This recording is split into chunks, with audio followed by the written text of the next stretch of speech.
Hello, hi guys! Magandang gabi sa inyo lahat. This is Chin from Masagari Channel, a faith healer, also mata reader. So ngayong gabing to, talakayin natin, no? Ang mangyayari ngayong 2024. 2024 pasilip of the Year of the Wooden Dragon. So guys, this reading is for the sign of Aquarius. So this reading is a reading lamang, hindi lahat makaka-resonate. Kunin lamang po makaka-relate sa inyo and comment down below kung kaninong energy ang ating nasagap. And of course, maraming salamat po sa mga walang sawang pagsuporta sa aking channel.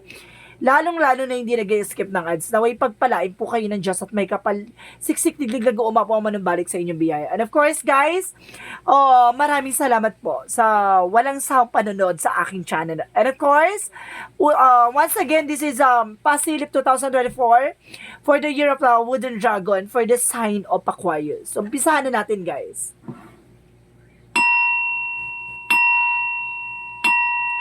Angel Spirit Messages, given information for the sign of Aquarius. Angel Spirit Guides, give me information.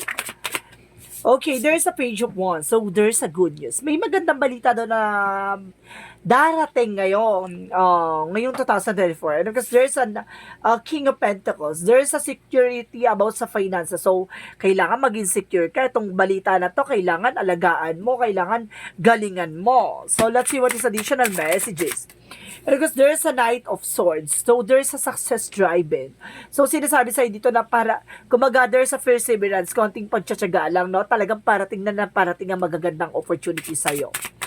And because there's a Nine of Pentacles, there's a blossoming abundance. So, ibig sabihin dito, maaari nang lumakas ang negosyo o hanap buhay mo. Or some of you, magkaroon ka ng promotion about sa job mo, or sa trabaho mo, or magkaroon ka ng pagtaas ng or mag-i-increase ng iyong sahod. Additional messages. And of course, there's a Ten of Cups. There's a happiness. So, ibig sabihin dito, magkakaroon ka ng kaligayaan or magkakaroon ka ng masayang eksena, no? This coming 2024. Because there's a happiness and because there's a Two of Swords. Pero nasa sa'yo yung decision, no? Kumbaga sa bagay, di ba? Ang pagiging masayang ang buhay, nasa sa'yo yan, no? Kung ang stress or problema mo ay, kumbaga, dadalhin mo o talagang lilibangin mo yung sarili mo sa lahat ng mga nangyayari sa buhay mo, di ba? May ganun talaga, kumbaga ang problema dapat dinadaan sa tawayan or something na kumbaga solusyonan, hindi yan kumbaga ini-stay. So let's say, what is the Page of Wands? So there is a Justice card. So some of you magkakaroon ka ng hostility or something, a balance. Or since dito, there's a karma, no? A good news coming in for you. What is the King of Pentacles? So, there is a Four of Pentacles, protect your power, protect your energy, investment, mag-savings, no? Mag-budget, para sinasabi dito, secure mo yung finances mo. So, let's see what is the Knight of Swords. So, sinasabi dito guys na ngayong 2024, kailangan maging matipid ka na, no? And because there's a Moon card, there's a revelation, maraming, there's an unexpected moment, or there's a coming, this coming 2024, maraming unexpected na magaganap sa buhay mo. There's a lot of revelation. So, let's see what is the Nine of Pentacles. What is the Nine of Pentacles? So, there is a Six of Wands. So, there is a victory and success. So, magsasuccess ka talaga pagdating sa negosyo o hanap buhay mo or trabaho mo. Let's see what is the King of Swords. So, there is an information na maging wais ka na, no? Kumaga, maging logic and wise ka na sa sarili mo, no? Kumaga, bigyan mo ng kaligayahan yung sarili mo. Dapat araw-araw tayong masaya. No? What is the Two of Swords? There is a Hermit card. There's a soul searching and soul enlightenment. So, may mga bagay na maglilinaw na sa'yo dito. Na kailangan mo magdesisyon. May mga bagay or paniniwala tayo sa buhay natin na kailangan natin pagdesisyonan. So, let's see what is the Page of Wands and the Justice. So, there is an Eight of Pentacles. About sa trabaho, negosyo, o hanap buhay mo, mag-focus ka lang daw. Magbibigay sa'yo ng karma yan. And of course, magandang balita. At the same time ng, kumbaga, harvest time, no? So, let's see what is the King of Pentacles and of course the Four of Pentacles.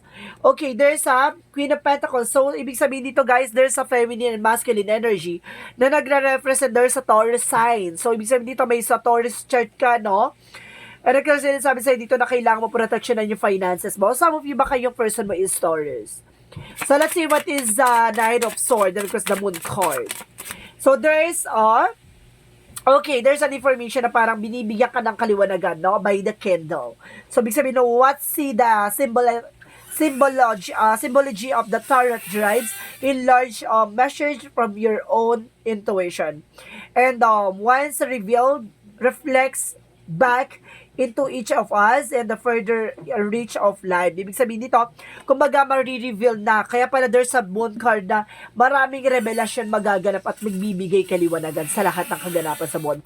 Kumbaga marami kang tanong, marami kang bakit ganto, ganyan, bakit ganto nangyayari sa buhay ko, or something may mali ba? So, this is it na. Magkakaroon ka na ng enlightenment. And of course, a mental clarities. No? So, let's see what is the Nine of Pentacles and the Six of Wands. So, there's the Sun card. So, sinasabi talaga sa'yo na clarification na magkakaroon ka ng pure positive outcome and clear, and of course, clarity, enlightenment. And of course, sa'yo dito, there's a divinity involvement. So, what is the Ten of Cups and of course, the King of Swords? So, there's a Four of One, so there's a celebration coming in for you. So, sinasabi dito maraming celebration, pero tendency, sinasabi ni Five of Cups, huwag mo sayangin yung finances mo. Maging wise at maging matalino kapag dating sa pera, no? What is the Two of Swords in the Hermit card? And of course, sinasabi sa'yo dito, guys, there's a Five of Wands. So, there's a lot of competitors or there's a lot of conflicts or there's an information na sinasabi dito na maraming tututol or maraming kalaban ka sa paligid mo na susubukin kang pabagsakin or susubukin kang linlangin or susubukin kang guluhin, no? Sinasabi na Five of Wands is a competitors, competition. So, kailangan galingan mo. So, let's see what is the outcome. Let's see what is the outcome. There's the Hangman. Baguhin mo yung perspective mo. Some of you nakakaranas ng delays or makakaranas this coming 2024 ng delays. Pero, sinasabi dito, suddenly, there's a surrender. Kumbaga, there's a waiting. So, mangyayari pa rin, no? So, ibig sabihin, there's a purpose. Kaya nagkaroon ng delays, siguro may maganda pa opportunities na ibibigay sa si God. At the same time, there's a Nine of Swords in reverse. Kumbaga, magkakaroon ka ng freedom from your fear. No? Makakalaya ka sa takot at pangamba mo. At the same time, what is additional messages? And of course, there is a devil. So, some of you kumbaga, nakakaranas ka ng delay that because of ito sa tao na to. So, ibig sabihin dito, kumbaga, ngayon pa lang 2023, wasakin mo na, sirain mo na ang anumang black magic or negativities around you. Kasi this coming 2024, kailangan magiging pasabog ka. Sige, bigyan kita ng information dito. Kung sakali mababasag mo tong the devil energy or negativity or toxicities or something black magic involved, ano yung pinaka magiging outcome mo sa 2024, no? Kapag yan ay nabasag mo na, ano yung pinaka magiging outcome mo, no? Okay. Oh my God. So, let's see you. Sinasabi dito, there's an Eight of Swords in reverse. Makakaalis ka na sa toxicities. Makakaalis ka na sa mga blockages or something at the same time. Sinasabi din sa'yo dito, there's a lot of freedom na parang pinapakita dito na kalayaan eh. So, pinapakita dito ng person na to na merong something na may mga kumbaga ibon, no, na nagliliparan, parang patunay na magkakaroon ka ng success coming your way. And of course, there is an Eight of Cups, there's a letting go, no? May mga bagay na kailangan mong i-let go. At the same time, there's a Strength card, confidence. So, sinasabi dito, magkakaroon ka ng confident.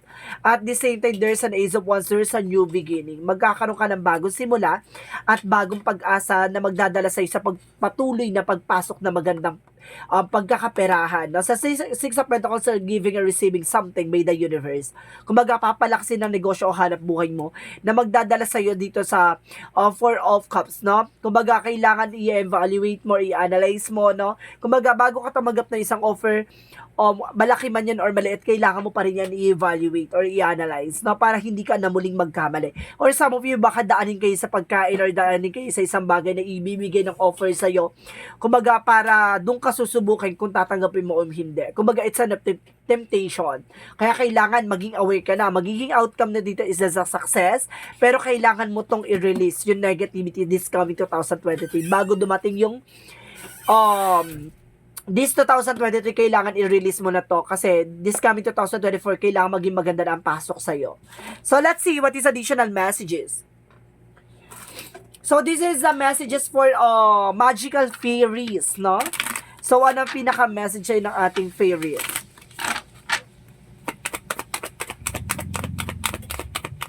For the fairies messages. Okay. There's a birthday. So, some of you kumbaga, sa bagay, 'di ba?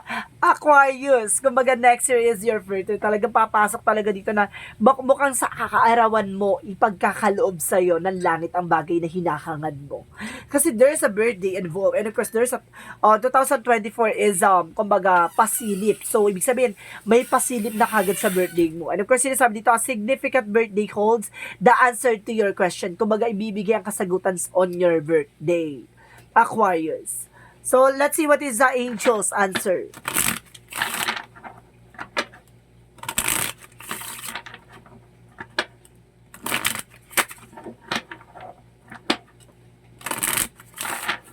Let's see what is the angel's answer.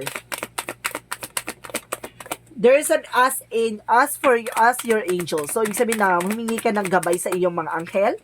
And because there is a be assertive. So, ibig sabihin dito, kailangan alam mo yung grounds mo, no? Bilang isang human at bilang isang tao na hindi ka dapat nakikinig sa kung sino man sa paligid mo. So, let's see what is the romance angels. Romance angels represent okay, there is a romantic feeling. So, ibig sabihin dito, your feelings are real and worth exploring. So, ibig sabihin may parating na buhay pag-ibig. No, hindi ka lang basta pakikiligin, mamahalin ka pa. What is additional messages for this energy? There's an angel of strength. So, bigyan mo ng kalakasan at maging matapang, no? Be brave. And of course, sinasabi dito, there's the thinking woman. So, some of you guys, nag-overthink ka. And of course, sinasabi dito, iwasan mo tong pag-overthink. No? And of course, there's a woman holding a coin. So, some of you, marunong kang humawak ng finances if you are a woman. So, if you are a man, so, ibig sabihin dito na, kumbaga yung person mo magaling humawak ng pera. Of course, there's a love call. So, ibig sabihin dito, there's a someone express love. So, ibig sabihin, may tatawag. No? May tatawag. Or something messages. Ganon. Ganon ang atake nito, no? So, let's see what is the yin and yang oracle card. For yin and yang oracle card, there's an action. So, there's a beginning for actions. So, simulan mo na. Diba? At masisimulan mo na nga. And of course, there's a limitation. Yung fear nga, I told you, diba? Kailangan mo maging matapang. Alisin mo yung takot at pangamba. And of course, there is a family home and commitment. So, if some of you guys, talagang, there's a family involved, na magkakaroon ka na talaga ng happiness with your family. So, let's see what is the chakra. Let's see what is the chakra. And there's a perfection. So, some of you, may mga bagay na gusto mo maisaayos, no? And there's a joy. Magkakaroon ka ng kaligayahan at kasiyahan, no? Kumbaga, hindi mo there's an unconditional joy. At the same time, there's a growth, no? Palalawakin at magkakaroon ka ng, kumbaga, kalaliman o kalawakan dito. Palalawakin ng iyong finances. So, let's see what is additional message. Or something knowledges, no? Or intelligence. So, let's see what is additional messages. And there is an healing. So, some of you magkakaroon daw ng healing, And of course, there's an emotion. So, magkakaroon ka talaga ng something tears of joy. Or tears of happiness, gano'n. So, let's see what is additional messages. Let's see what is additional messages. There is a heart desire. So, ibig sabihin dito kung ano yung gusto ng puso mo, sundin mo. At the same time, there is a flower. So, muling mamumukadkad at muling talagang mamumulaklak ang ganda at sisinag at sisimoy ang magandang amoy. Ganon. So, let's see what is the Moonology.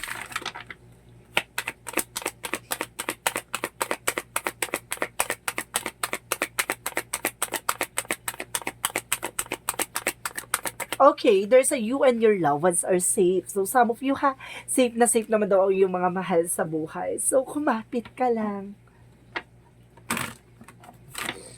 Angels messages, give me information. and judgment. So, ibig sabihin dito, no more drama, no? May mga kanya-kanyang uniqueness or something journey or mission sa buhay natin. So, ibig sabihin dito, wag mo nang bigyan ng drama or kwento yung buhay mo na alam mong hindi magbibigay sa'yo ng importansya or benefits, no? Kailangan mo mag-take ng actions. And of course, sinasabi dito, there's a discipline. Magkaroon ka ng discipline sa sarili mo, no? Okay, oh my God. There's a judgment talaga. Double clarification, may double lang cards natin, na there's a judgment talaga.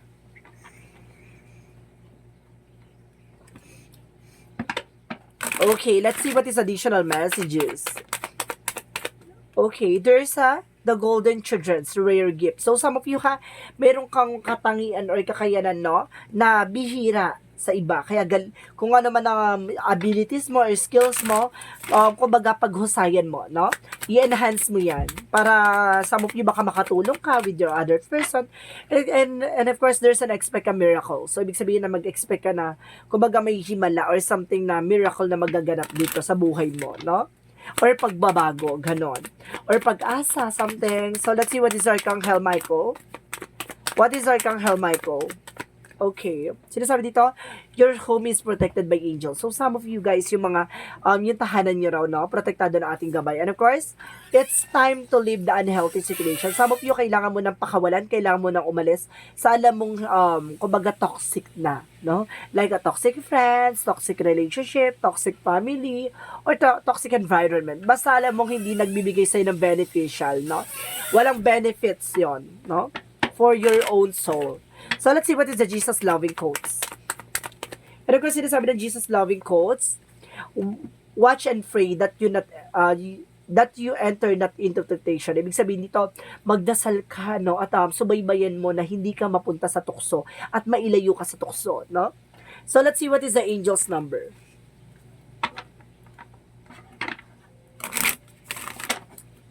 What is the angel's number?